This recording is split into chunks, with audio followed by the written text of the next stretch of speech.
जमीयत उलमा इस्लाम के सरबराह मौलाना फजल रहमान ने पाक चीन दोस्ती दुनिया में मिसाली करार दे दी। पाक चीन मुश्तरका इजलास से खिताब करते हुए कहा कि दोनों ममालिक इलाकाई मामलात पर एक दूसरे के साथ हैं।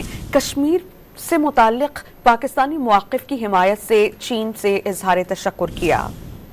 पाक चाइना ताल्लुकात के हवाले से पाकिस्तान में मिन हैसुल कौम इत्तिफाक पाया जाता है। पाक चाइना दोस्ती कि हमारे बाहमी सियासी इख्तलाफात से हमेशा बालातर रहा है और पाकिस्तान खित्ते में पुरअमन बकाए बाहमी और बाहमी ताउन पर मबनी ताल्लुकात को अहमियत देता है। हम शुक्रगुजार हैं कि चाइना ने मसले कश्मीर पर हमेशा पाकिस्तान की गैर मशरूत हिमायत की है। चाइना पाकिस्तान पूरी दुनिया में एक दूसरे के दोस्ती और ताल्लुक में अव्वलीन तरजीह साबित होंगे और इसके प्रोटोकॉल में इंशाअल्लाह कोई फर्क नहीं आने दिया जाएगा।